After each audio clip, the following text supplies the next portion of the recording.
Hi, class. John Colter's fireside chat. I've been doing some blacksmithing today, and there's been a problem in the colonies. After the French and Indian War, the British think that the colonies should pay for it, and they'll do that through taxation. But communication between England and America, it's a long travel, and there were no ways to communicate other than just by letter. So they thought it would be more expedient to make their decisions without our input, and they would also tax us as they saw fit. By taxation from Parliament, well, the way they did it was they would pass laws, and those would be called acts. And so today I'm going to show you some of the red action of the British and the blue action of the colonies. The Sugar Act was passed as a tax on sugar. Everybody likes sugar, right? What did the colonists do? They decided they'd declare no taxation without representation. Then they decided to put a stamp on every document that people used, including playing cards and legal documents and marriages, death certificates. Any piece of paper wasn't legal unless there was a stamp on it. Colonists really didn't like that. It's considered a direct tax. So they formed the Stamp Act Congress and rebelled and had all kinds of marches and eventually got the Stamp Act repealed. Well, that's good news for the colonists. During that time, they were bringing lots of British soldiers over here to, quote, protect us, but maybe it was to control us. They said it was to protect us from the French and the Indians and so forth. Where are you going to put all of the hundreds and hundreds, maybe thousands of soldiers? Well, they decided to put them in your extra room. So the Quartering Act was something that made men and women quite angry in the colonies. And then the Declaratory Act said, just because we repealed the Stamp Act, now it doesn't mean we're not the boss of you. So the Declaratory Act said, we are the boss of you no matter what happens. The colonists said, okay, we're going to protest that too. Then the next act is a Townshend Act, which is I like to call the Home Depot or Lowe's tax, where you tax glass and paint and building supplies. And so anybody that wanted to build was taxed. What did they do? Well, led by colonial women and men, they decided to make their own things and make their own clothing and, do what they could. And then they smuggled. Okay, then the Tea Act is passed, and then that's really making people mad. They're giving the monopoly to the British East India Tea Company, and you had to buy from the mother country because, remember, mercantilism wanted the colonies to serve the mother country. So what did they do? They continued their boycotts and their protests. Some of the most important protests of all were coordinated by women to make things and do things that would avoid having to buy British goods or services. And, of course, a person like me, a blacksmith, I could make something like, say, a branding iron or something you needed for your kitchen, things like that.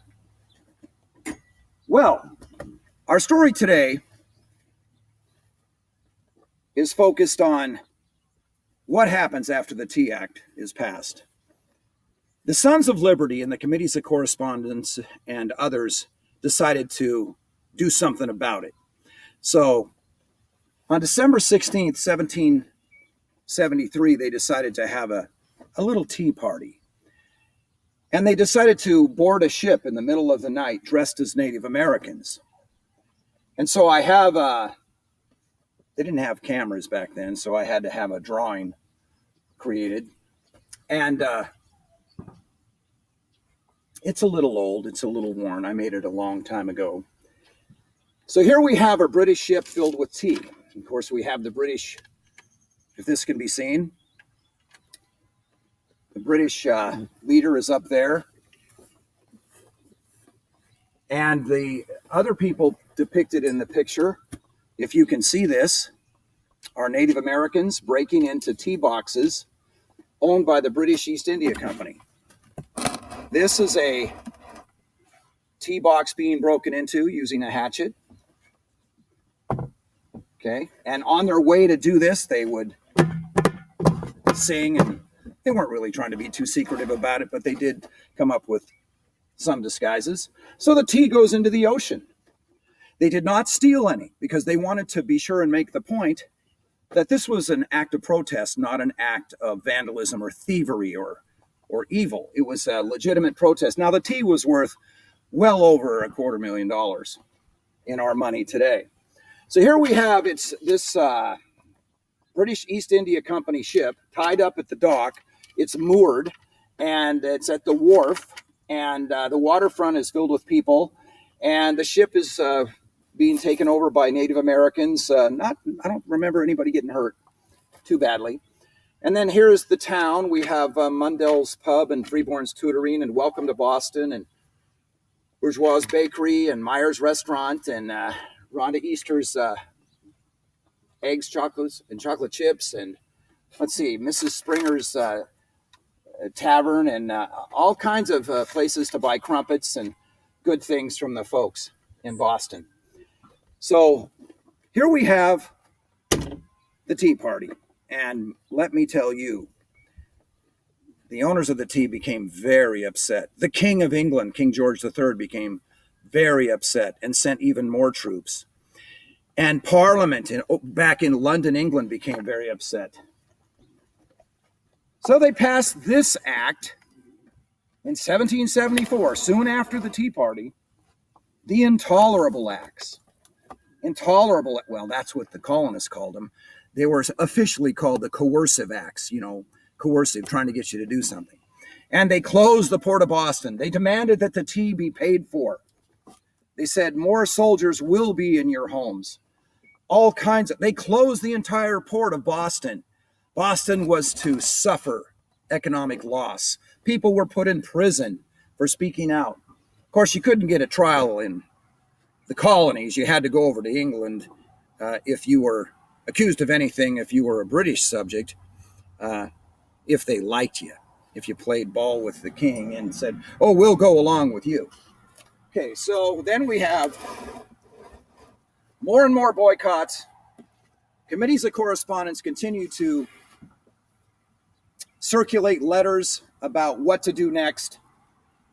And then we have a little incident in Lexington and Concord, a few miles outside of Boston. And it has to do with Paul Revere. And that's another story for another day. So thank you very much for listening today. I have some puppies with me today, and I know they were listening too. They help keep me company at the blacksmith shop. And let's continue to read more about the Boston Tea Party. And this kind of behavior, all these protests, they lead to something. And I want you to read about what they lead to. Thanks for being here at John Colter's Fireside Chat. And I need to get back to making some more things out of iron.